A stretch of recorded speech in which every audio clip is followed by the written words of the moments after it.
Hi everyone! In this tutorial I'm going to show you the three main stages that I think make the drawing process much easier whilst also enhancing the level of depth and realism that we are capturing in our pastel drawings. Now the first stage is to get a good base foundation. This is something that I talk about in all of my videos, and here, just focusing on this top section of this beautiful chocolate Labrador, I'm only focusing on the main colours, the main lights and darks that I see. Now I don't want to be using any kind of detailed technique here. This is mainly just to block in a really nice soft blended layer. Now I feel that the base layer foundation has a massive impact with how realistic the details look when they are added on top. If the details are added too soon and the base foundation isn't correct and it's not at that right level, then we're going to end up with details that also look harsh, potentially a little bit more wiry, because that base foundation does help with the level of softness that is captured throughout the fur that we're drawing. Now when I'm working with my pastel pencils here, I'm using primarily a mixture of Carbothello, Pitt Pastel and Derwent, and I do have a couple of the Caran pencils that I'm using at times as well. But what I'm looking to do here is not focus on the exact colour that I see necessarily, it's more about where those lights and darks fall. Now at the top of the head here, where we do have any of the light or dark changes, I really want to be making sure that I have captured that. An example as well around by the eyes. The highlights and shadows there are not random, they're actually indicating at the structures underneath the skin, for example such as the eye socket. So if we start to adjust the placement of the highlights and shadows at this base layer foundation, then the proportions of the face are going to be affected. Now when drawing realism, this is something to pay very close attention to because the change of those placements of the lights and darks is going to then make that drawing look different to the animal in the reference photo. So pet portrait commissions where we're trying to capture much loved pets, the expression, the character, the placement of the lights and darks is crucial.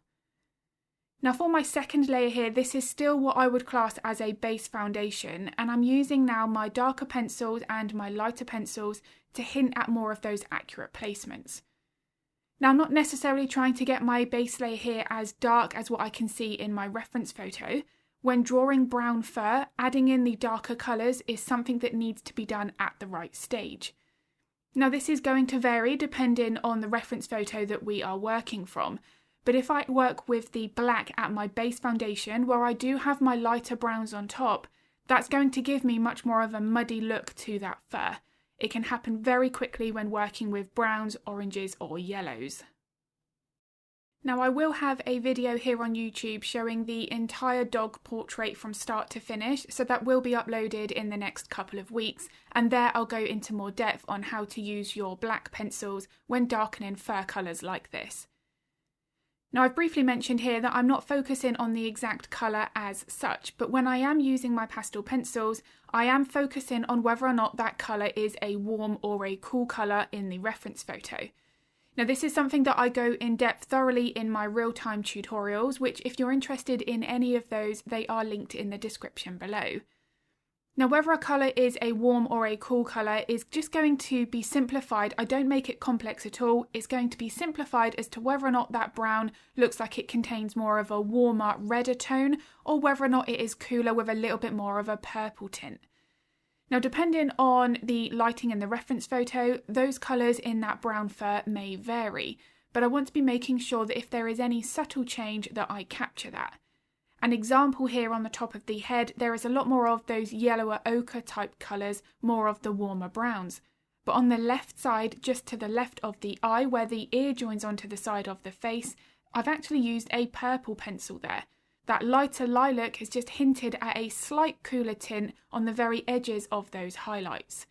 And again, this is something that's going to vary depending on the reference photo. Now this is at this stage, again, still my base foundation, but I'm really focusing on just trying to make that initial layer a little bit darker. So I am just using a slightly cooler brown to make sure that I don't make the fur too dark, but that I have just also hinted at whether or not it is slightly cooler than the redder base layer that I started with. Now when I'm looking to capture this level of realism in a drawing, especially because this portrait is quite big, this is 14 by 22 inches, I want to be making sure that any subtle change in the lights and the darks is captured.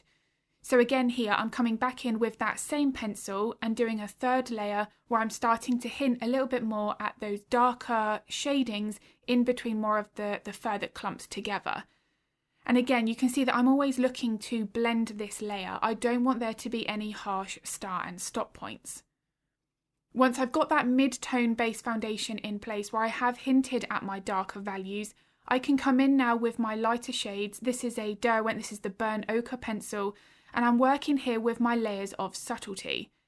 Now this is where I'm starting to incorporate the next stage of my drawing, and this is more about the midtones. So once I've got my base foundation in place and I can start to then think about hinting at some kind of fur texture, I'm looking to reinforce the fur direction.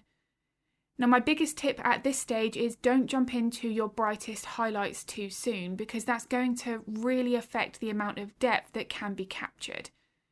So I want to be making sure that if I've got a very subtle highlight, that I've added that first before jumping into my lighter layers. And then it's at this stage where I can start to adjust the colour. So once I've got that initial base foundation of the pastel in place where I have hinted at my lights and my darks, if I do notice that any of the fur has a little bit more of an orange or a reddish tint, I can then add those pencils over the top.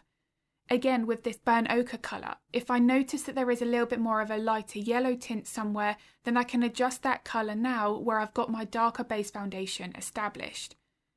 Making sure that I'm adjusting my colour in stages like this just helps to simplify that layering process. It can be quite overwhelming to look at a reference photo and think, which colour do I pick? But we don't have to establish the exact colour all at one stage. We can do this as we gradually increase the layers that are added.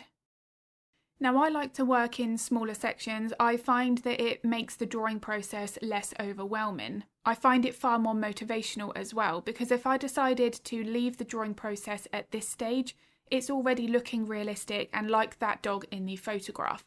So therefore I'm more likely to have that encouragement to come back and pick the pencils up the following day. Now because I do work in smaller sections, there are always times where I'll think, okay, my base foundation needs a little bit more adjustment. So before I then get too carried away with adding in that mid stage, that next layer on top, I can come back in and establish more of the base foundation. Now the reason I like to work with this method is because, again, I feel that base foundation is a massive deal in how much realism is achieved in my pastel drawings. Now when I work on the section here between the eyes, I felt like I didn't have enough depth. The base layer is not one solid colour, so it's still more realistic than just applying one pencil all over and then jumping into the details. But I felt like I could hint a little bit more at the lights and the darks. Now this will make a massive difference to when I start adding in that initial layer of detail. So again, I'm coming in with a slightly darker brown here and just looking to reinforce not only a little bit more of that fur direction, because I'm always moving my pencil following that, but I am looking to then just add an extra value in here so that that base foundation has more of that depth. Now one technique that I use frequently, pretty much in every single one of my pastel drawings, is this pencil here is the Derwent Venetian Red, and I actually started with this pencil for my very first base foundation. Now I always like to come back in most cases with that pencil that I started with, because once I've darkened my base, where you saw there I added a couple of my darker brown pencils, if I come back in with that pencil I started with first, that's then going to be a mid-tone highlight on top. So it really helps then to not only add that softness to the base layer, but helps to capture more of that realism as well at this stage. Now for this section, this is where my second stage really starts. This is the mid-tone layer. Now this is where I'm hinting at more of that finer pencil technique, where I am starting to capture more of the detail. So I'm really focusing now on how I'm holding the pencil, how much pressure I'm using, how I'm moving that pencil across the paper.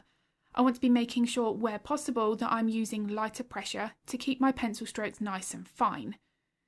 Now how to create the grain-free pencil details is something that I do cover in my real-time tutorials. I want to be making sure that I've got that layer of pastel just at that right level where I don't have that gritty look to my pencil strokes. Now, if you are experiencing that, one of the biggest causes is that there's just not enough layers underneath. Now, this is why I like to use Pastelmat paper, because Pastelmat holds a huge number of layers and enables me to work with all of these layering processes that I'm showing in this little section of this portrait. Now, at this second stage, where I'm really starting to establish the hint of detail, I'm focusing on three main factors when using the pencils. That is the fur direction, the fur length, and fur thickness. Now, these things are really adjusted with how much pressure we're using on the pencil, how we're holding the pencil, and how we're moving the pencil. So where it curves over here, this is hinting at the very top of the eye socket, where it curves over to the skull. If the angle of the pencil strokes are not correct, then it's going to make the skull shape look very different, which again will run into proportion issues, and it won't resemble as much like that animal as it should. Once I've established that fur direction, the length of my pencil strokes for the length of the fur that I'm drawing, I can then start to build up my layers gradually. So this here is where I'm using a couple of my lighter shades of pink just to put in some more of those highlights. But again, it's not necessarily my brightest layers that I can see in my reference photo that I'm adding at this stage. This is still at times more of that second stage where I'm just establishing more of my midtones. Now, depending on the pencil that you're using, you can use lighter pressure and create a slightly different value. So this pink Carbothello, this is the 681, this actually has the potential of being far brighter than what it's currently showing, but that's just because I'm using light pressure throughout. The more pressure that I add, the lighter that pencil stroke is going to be. Now, at this point in the layering process, this is about that third stage. So I've established more of the midtones, and I'm just now coming in with a couple of my lighter shades to hint at those top brighter details. Now, when working with this final layer, I don't want to add highlights everywhere because again, that's going to adjust the proportions of the face. But you can see with this Caran d'Ache pencil, I'm just picking a few little tiny areas to hint at where that's capturing a little bit more of that light. Now, it might not be that we need to use a white pencil for the brighter highlights. We may just add more pressure to a lighter pencil that we've used already, just like what I've mentioned with that pink Carbothello. But again, the top details here don't have to be about highlights. With this orange pencil, it's more about just establishing those very subtle hairs on top of my darker base foundation. Just this little area here and adding in these orange details has helped to add more depth to this side of the face. It's where I really want to be focusing on any subtlety in my lights and my darks. This again is the Venetian red that I started with, working really well as that very subtle layer and indication of fur direction. It just means that a base layer isn't left as that solid foundation, and I've hinted, even if it is just with a couple of pencil strokes, at that detailing that would be on top. But if I did jump into a bright pencil here for this side of the face, being that it is a little bit more in shadow, then I will change the light source, and that is something that I really want to be focusing on. So I do hope this video has been useful. If it was, I'd be very grateful if you could give it a like and a thumbs up. It makes a huge difference to my channel. And I also upload a couple of videos to YouTube every week, so if you would like to get notified of that content, then don't forget to hit the subscribe and the bell button. If you do have any art related questions, feel free to pop them in the comments below because I'm more than happy to help if I can. And if you are interested in any of my real-time step-by-step lessons, then I will link all of the information to those in the description below. I'm going to be uploading another video next week, but as always, thank you so much for watching.